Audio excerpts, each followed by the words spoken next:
Salam, hörmətli izləyicilər. Böyük Oktyabr Sosialist İnqilabının qələbəsindən sonra onun ilk illərində Lenin Almaniyanı, İtaliyanı, Fransanı, hətta İngiltərəni Sovet İttifaqının tərkibinə qatmaq istəyirdi.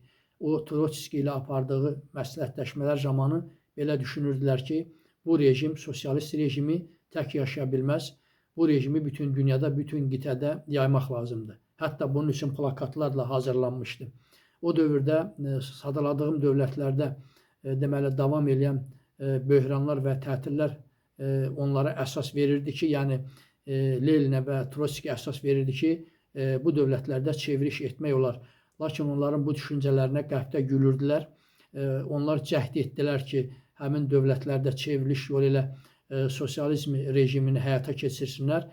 Lakin cəhdlərin hamısı deməli boşa çıxdı. Hətta Berlində Kommunist Partiyası da yaratmışdılar. Lakin bütün cəhdlərə baxmayaraq deməli onların bu düşüncələri həyata keçmədi.